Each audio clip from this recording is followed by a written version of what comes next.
Update for today. Mga kapalangging, mag-walking ko. Akong bana ni atog hypermarket. Dili mabuhi ug di ko muuban. So, ayan, ang supermarket diri kaya gianan ra sa masjid, church sa mga Muslim. Isa na pala ako doon ng Muslim, nakalimutan ko, sorry. Ayan.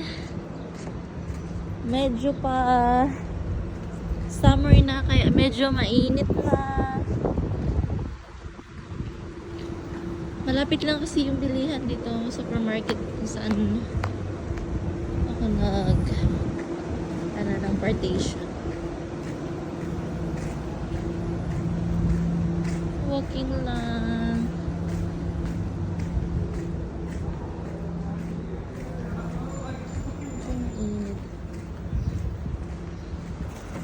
Nagagalit siya kasi hindi ako bumaba agad. Alam niyang nagsampay ako.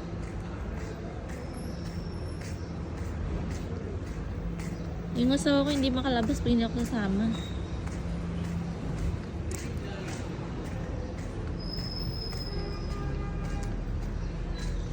Yan lang muna update for today. Malapit na ako sa supermarket. Bye!